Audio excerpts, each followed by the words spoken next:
Smile Institute. My name is Dr. Dean Valiatis, and we are here live with Dr. Dean talking about dentistry, talking teeth, talking the future about your future, and how we're going to try to help you as much as we can. Our last program was very successful, over 2,000 views. We're very thankful for you logging on tonight. I know everybody's busy, but I think we have some good content to cover. I'm very excited about bringing our guest on, our first guest on our live Dr. Dean show. I also want to be very specific. We're going to be talking about composite materials versus porcelain materials.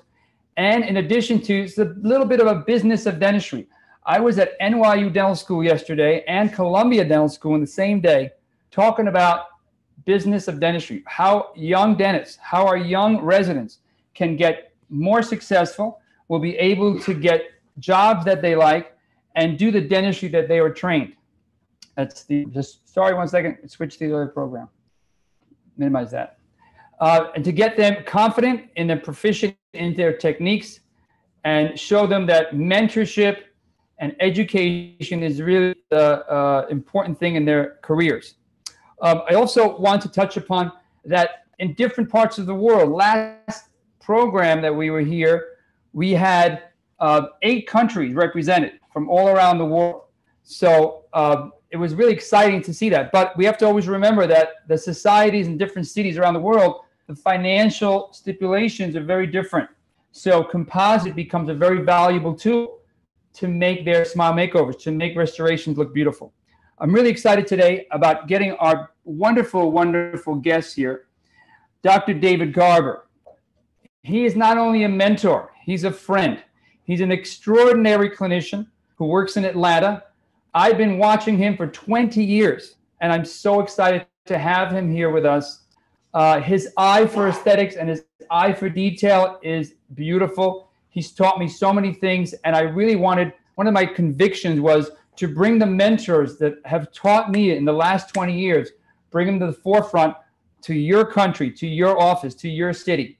I think it's a valuable tool that people understand where I got my motivation from, where I got my experience from, where did I learn from? Because I think it's been a testament to their teaching abilities and how wonderful they give themselves, as we do here in the New York Smile Institute. And I have to tell you, the AIC organization downtown in downtown Manhattan, building a beautiful facility for your education. It's going to be a wonderful thing. I was down there 2 days ago, and it's a beautiful facility. A lot of opportunities we're bringing to you. So let's welcome on here Dr. David Garber from Atlanta. How are you today? Dean, not bad. Not bad. Let me get you all mic'd up. All right. Get to this way here. Okay. Everybody can hear him. It's good. I have water for you. And by the way, Dr. Garber is an avid Scotch lover.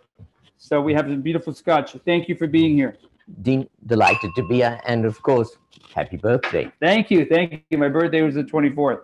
So how long you been in dentistry? Tell other folks. A long time. I mean, you've been watching me at for least 20 years. 25 years. I'm guessing it's probably 45, 47 years. What have you seen in the last 5 years changes in dentistry?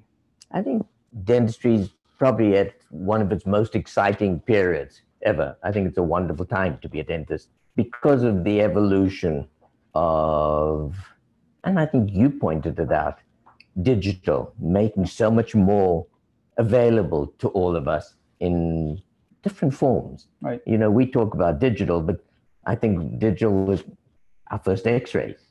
That's right. Digital x-rays. We used to dip them, and then we got x-rays. And how are you? How much of your practice right now is digital, and how long did it take your practice to become really digital?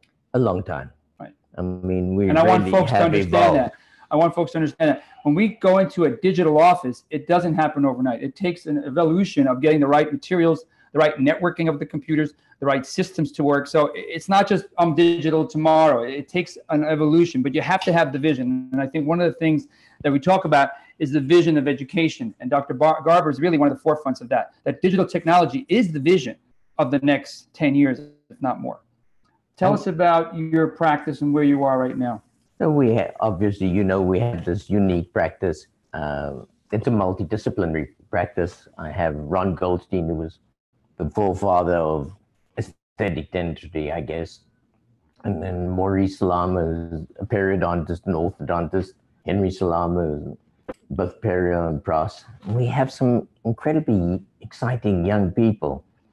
Marco Tadros, who is really essentially a computer geek, who dentistry happens to be a sideline that he utilizes it in. That brings me something to think about. Do you think in the U.S., as compared to other countries, is it better to have the multi-specialty practice? Is it better for some people? Is it different in the European countries, the South American countries, the Asian countries? How do you see that as the more efficient model? In America, it's way different, of course, to the Europeans, because the Europeans really do the different specialties themselves very often. They weren't as defined specialties. So if people were doing implants, you find a lot of them doing implants themselves. And we found that when we're teaching. In America, we really define the different specialties much more, I guess, definitively. Right. Now, just so you know, Dr. Garber is a prosthodontist and been trained in South Africa? No, I trained here at Penn. That's right. He was a UPenn graduate. Right. Very well with Dr. Mark Amsterdam and wonderful clinicians that are there. So another thing I'd like to ask is, in terms of education, what do you think the young dentists, the young residents coming out of school, what should be their vision in the next 5 years for their practice? I think don't be intimidated, because I think it is intimidating. And education is really a key component. You need to get it constantly, all the time. And you've got to make yourself available on an organized basis. You know, exercise needs to be scheduled. I think your education on a daily basis, let's do it on a weekly basis, schedule a definitive time where you will. And of course, we have much more access today. You don't have to go, as I did, you know, literally to different countries, different cities. Well, I mean, that's one of the things we started the program here. I wanted to bring what we do every day, how we talk every day, our decisions that we make every day to the forefront of really the rest of the world, to be able to have this kind of discussion and to agree or disagree or make new techniques and share ideas on a live format. I think it's something very, very refreshing for them. They don't have to travel so far to hear you speak and really hear you uncandidly speak. I mean, that's really the beauty of what we're trying to do, is give you the real answers to the issues that you have. And of course, we want you to ask the question. So please, today on Facebook, on Instagram, on email, you got to get us the question, because every time I get the question, we come up with new programs and new ideas. We want to hear what's really important to you. In terms of getting a job, associateships, buying into practice, what would you say is your feeling about what's going on today in the world? Because I see different things in Manhattan and maybe different in Atlanta. I think it's evolved. You know, my original was to own my own practice. Right. All of us. That was the big deal. I think today you come out with, we had debt, but not at the same extent. Debt's very high. We have a couple of doctors here. They're in debt a little bit, so we want to help them out as much as possible. There's a huge amount of debt, and I think that is actually scary. You concentrated on that, but you really have to concentrate on the long haul. So you need to know, to overcome this debt, you need to become educated, and you need to become a proficient, organized professional. Right. And professional is really the word. I always you have to be professional at it. Yeah, I always tell my doctors that you have a 7-day week. 1 day is for your family, Saturday or Sunday. You always kind of take 1 day, maybe Wednesday, maybe Friday, and that becomes your education day.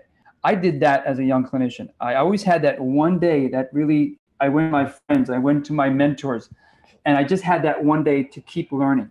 I think they have to keep learning. And today, we still, the same thing, we just keep on learning. I would tell you that it's really exciting, and you know it, Dental XP has been a wonderful thing, because it's an ongoing basis. You can pick it up any given evening. You can pick it up in your time. You can do it at any particular time, anywhere in the world. Right. And really very easily. And if you want information, you know, you've got a cell phone, you pick up your cell phone, you can take pictures, put it on the Dental XP forum and say, what should I do? Right. What would you do? And you get insight from, I mean, anyone. We've had some amazing insight from Lebanon, from different parts of the world. Different parts of the world. And I've used Lebanon and Afghanistan. It's really amazing what people are doing in different parts of the world, not here in Manhattan. And that's kind of the key component, I believe. Let's switch tracks here. We're talking about composite resins and porcelain veneers. Now, different parts of the world, composite resin is really the go-to material.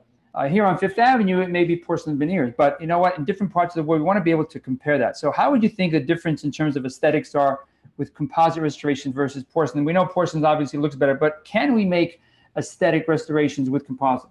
Undoubtedly. I mean, undoubtedly. I think, again, it's this learning process. You don't really learn it in school at the same level. And I had to go and learn it only about 8 years ago. I had Claudio Pino come to my office and spend probably 2 days a month for a series of about 4 months. And he would sit with me chair side and teach me to do it. Right. And it suddenly evolved into a whole new performance. I want you to listen to what he said. Teach him chairside. That's how I learned. I mean, that's a very important piece of information. You can watch lectures, you can go to lectures, unless you see a great clinician use the material, sculpt it, the burrs that we use, the polishing kits, watch the occlusion and how everything really looks from different points of view, taking the photography. That's how I got better. And I'm sure you did the same thing. And again, photography was a key component. Remember when we started, we had these 35 millimeter cameras with bellows. We had all kinds of little things. Slides. I mean, again, you can pick up your iPhone today. That's a whole new world. And the photography is not necessary to show off, but to see what you did and to go back constantly and see.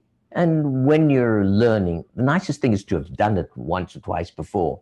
Then you get some insight into what the person's actually doing. What I have up on the screen is we suggest our doctors to make tabs of their composite materials, because you know different composite materials have different properties, different light refraction. So we ask our doctors to make their own tabs from the actual material instead of the kind of the company material. Make it from the actual composite that you're using, and actually we can show the different translucencies in those types of materials. So it allows you better to get a better shade match sometimes. So we just kind of give that little trick to our doctors. We get the samples for them. Tell us your tricks about bonding and using matrices, and how do you keep the interproximal and all that? I mean, I'm looking at your screen and I haven't seen it. I think that's quite intimidating. Again, well, you got the isolation, you got the wedge in the position, you got the mylar strips, and then we start building up the composite. So I would say that's kind of difficult. Okay. I wouldn't do it that way because this is really direct. And you've got to have some remarkable skill. The way Claudio taught me to do it was really to use a silicone index. Okay, right. And that made it really much easier than, you know, me putting my finger on the back and patting it down trying to get it around and then sculpting, where you have to have some innate ability. Is the Dental XP, if they go on Dental XP, can they see how you did that? Oh, absolutely. Okay, so that's a really good thing to do. There's some remarkable people in there. Yeah, and you can watch how they use the matrices. So again, want to share the techniques with all of you. And there are different people up there. Please go on and do it. Materials, the burrs, the carbide burrs. Tell us what you like to use. I mean, obviously, we use different things, and I'm just watching which contouring. We've been using Brasler for many, many years. Right. We use diamond initially. Okay. Because it doesn't grab. What about the discs? I mean, as opposed to discs in terms of the rubber wheels? We use Soflex discs, and then the new ones that look like car washers from Brasler. Right. The little. Those are really remarkable. I mean, the beautiful. patient gets washed out, and you get splash, but they really do it. Okay. And they don't define areas as effectively. Yes. So we have those kind of wheels. We have the rubber wheels. The funny thing is 19 years ago, we did a test with Dr. Gary Goldstein on the rubber wheels, and we changed the protocol of thermocycling to composites to make sure to show them that it wasn't just about discs. It was the rubber wheels that gave us the best polish. So for us, it's a rubber wheel final finish. And this kind of flatten everything out. Yeah. What we show here is the incisor ledge position. This is just a checklist of what we go through when we look at our composite restorations, even our final porcelain veneers, the different dentin shades. So the dentin shade may change also your type of material and the preparation. Sometimes doctor call me and say, I have a prep guide or a prep burr, Right. but you can't do that on every tooth. So, using the color matches, I think it's a lot easier to get the shade that you really want instead of just preparing everything the same way. It's got to be different. The darker teeth have to be prepared a little bit longer and a little bit more to get more depth of color. Let's get to your slides for a second. This is something I'd like to share with you. This is a cervical composite. You've probably used this. Yes. It's really beautiful to get a really contoured cervical part of your class 5s, or even when you're doing a full contour composite restoration on a central or anything aesthetic area, to use these cervical matrices, because they really give you a great contour. You can see here we did this little retraction cord, isolation, very clean, and we use the contour of the whole cervical to get a really good clean finish. And then once it heals, you get a beautiful restoration in that cervical area. So I've been using those for years, but a lot of people don't know that they exist. No, they're very effective. Again, you're looking to be proficient quick. You've got to make it simpler, because remember, this is a job. Yeah. You've got to make it simpler, and you've got to be effective. Okay, here's your case. So let's tell us about what happened here with this case. This was actually an interesting case. You can see she's got malocclusion, she's got malpositioned teeth. We're looking at this, and she needs to look more attractive. And you look at your options. She needs orthodontics, but that's not always an option. Right.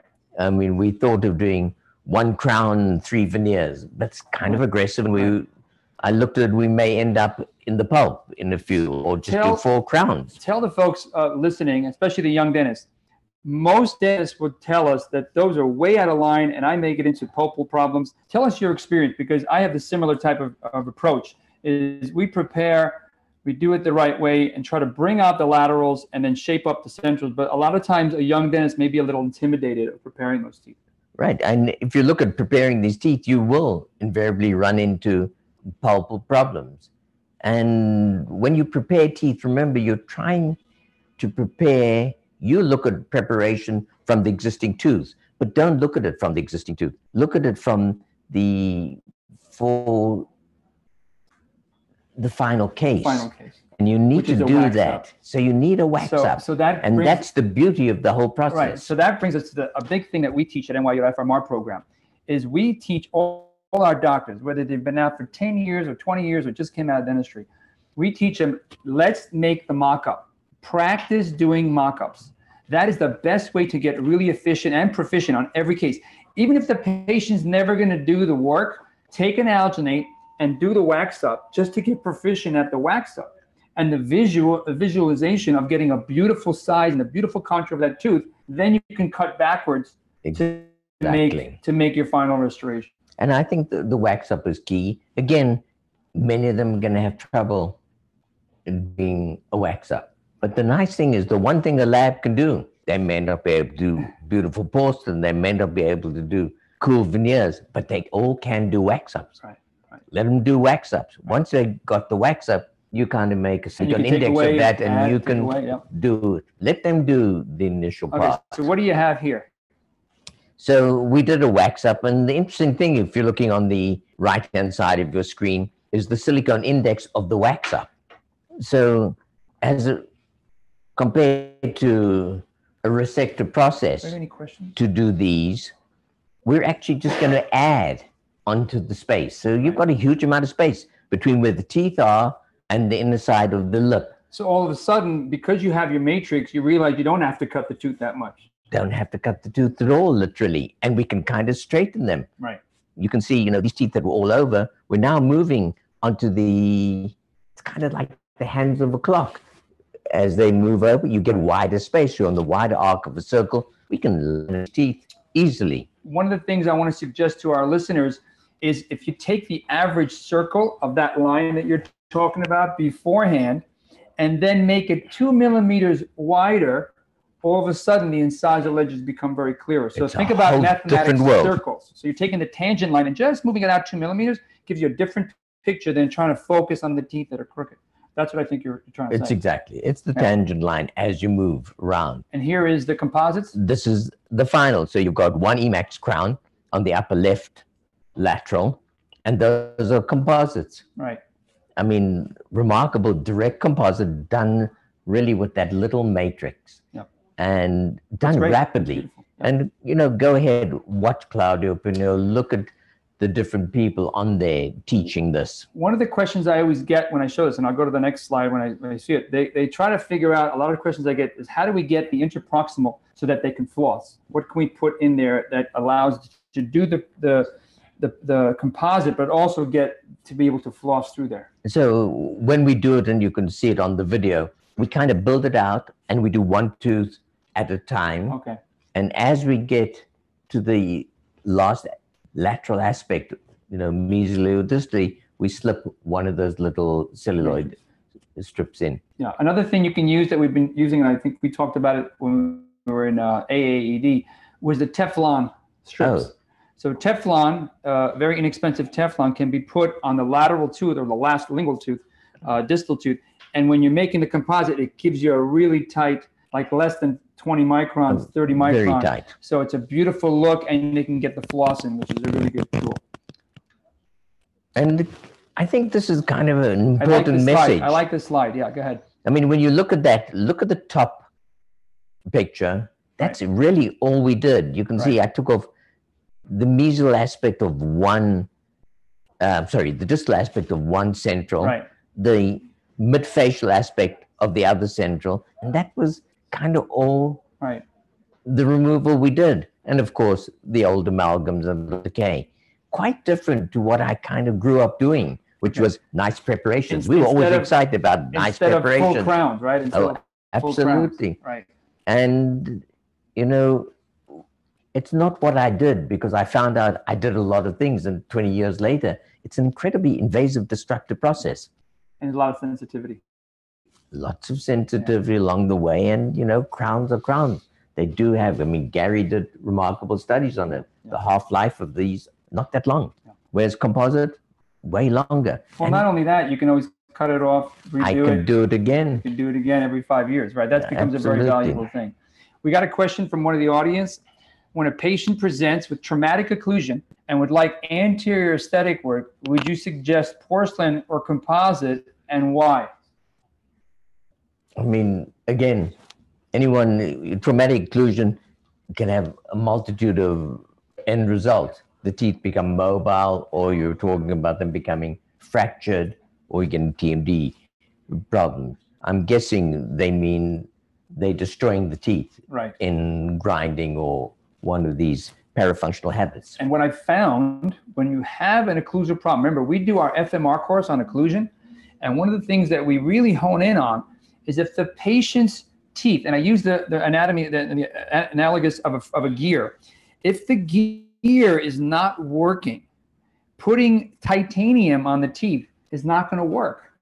So it's not the material is going to make it work. If the system is not working, we back off, we educate the patient, we change and restore their occlusion. Even with composite, change the vertical, and then things will work, because now the gears are met. To do 4 teeth, even if they're porcelain, on a bad occlusal relationship and the system's not working, you're wasting everybody's time and money. I mean, remember, when I started, certainly we did gold with acrylic on it. These patients would destroy the gold. Yeah, so I think the real answer to the question is change their occlusion, fix the problem, then you can use any material you want. Instead of using the material to fix the problem, fix the jaw, get the jaw in a nice habitual motion of closing and guiding and eating, and you can use any material. Composite works if the system is in the right spot. If the system's off, nothing's going to work.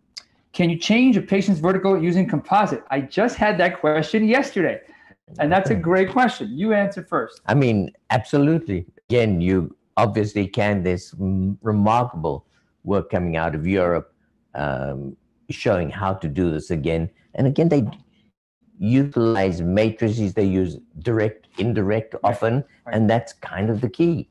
Use the lab to facilitate this process. So here's my answer to that question, because I have a very, very direct answer.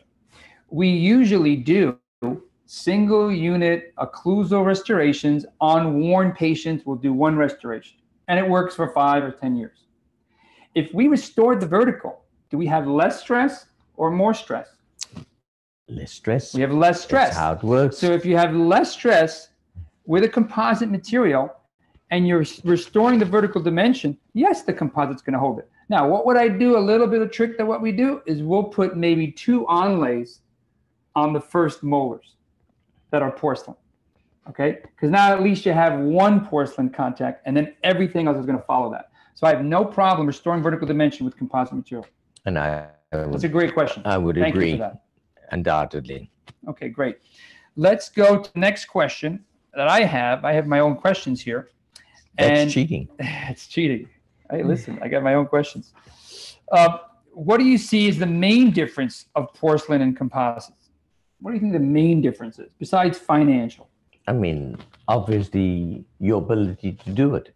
Okay, so ability is one. Hands down, it's much easier for the overall practitioner to go and do nominal preparations or aggressive preparation, send it to the lab, and you make it work. Right. But the end result is how much destructive process is in this. So porcelain can be undoubtedly very beautiful, but it can be less attractive actually than composite. Let me just show you that because we just touched upon that. So I want to show, that's your final before and after. It's a great depiction of the dentistry that you're doing. But once I just want to go forward, that's the cervical matrix. I want to show the doctors out there that when we're doing composite restorations, one more. Okay, so something like this, where a patient comes in, she's a smoker, she had old bonding done. So we give her, sorry about that, let me go back.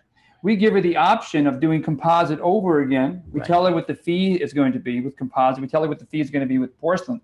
And then she says, look, it's too expensive. Can you redo my bonding? Now, one of the things we have to remember when we're redoing bonding, you have to take off all the old restoration. You can't leave the old restoration. You want to get back to the dentin so you get a brand new bond to the dentin and clean that up. All right. And that gives us a really nice look. Now, we did this with a wax up. So we did our wax up first. We did our matrix. We sat it in position. And then we opened up the contacts. And then we did one at a time. So we did it a little bit more efficiently. Right. But you can get beautiful results with composite material that, most people are going to say they'd be very happy with that result. More than. Yeah, and the tissue comes down real beautiful. We have another question. It's a little digressing, but I want to answer it. Can you talk about TMJ when increasing, and we'll talk about not increasing, but restoring vertical dimension? I mean, that's been a question for many, many years. I'm going to give you our take on it at University of Pennsylvania, Amsterdam and Lenny Abrams. This vertical is not a sacrosanct, unique dimension that we kind of maintain, restore. It really, you can open verticals, and we have done it for years and continue to do it. Obviously, there are different skeletal patterns, and you could do it more easily on a dolichocephalic person, someone with long face versus kind of square, short guy. But you can do it very easily. And, class 2s, you can really open them up. Right. This is basically our course. Our course at NYU is basically restoring vertical, I would say 80% of the time. And the reason why it works, you got to think of it as a bite plate. If you put a bite plate in somebody, they feel better, the joint is more relaxed, and they function a lot easier, and they have a release. Same thing with provisional, same thing with final crown. So we restore vertical all the time. There is actually a webinar at Dental XP that I did for about an hour discussing the occlusal anatomy of joints, class 1, class 2s, and class 3 patients, and how we restore them. So that's 100% not affecting the TMJ. It's done the correct way where all the teeth are hitting, right? And there's guidance left. Guidance right. My teeth are hitting. Restored vertical. My next question, we're going to start closing up here, is what did you do when you first started? From what perspective? Dentistry. What did you do when you first came out? I dropped off in the deep end. I left South Africa as I graduated, literally the day I was told I graduated, went into Europe, and my first day in practice was in London at a national health practice. I think I saw 41 patients my first day, and they anticipated I would do. And we did dentistry. I mean, you have to do dentistry to become proficient. We did everything, and we worked incredibly hard at it. Certain people taught me. I found a mentor. It was Lambert Fick in London. And again, we would work evenings. So I would do my day, and then he would come in the evening and teach me. And we would work on one patient, and we'd do it step by step. So tell our young dentists, young residents, give us 3 tips of what they should do. Try to be successful. Tell us what you would suggest for them. You must enjoy it. That's kind of key. You must enjoy what you're doing, because otherwise it becomes arduous. So I'm, 70 plus years old. I worked this morning. You look good. I mean, the old geezer. I think the scotch is really helping. Scotch, undoubtedly. So that was the second tip. Scotch. You must do That's scotch. the second time we talked about scotch. No, What about mentorship?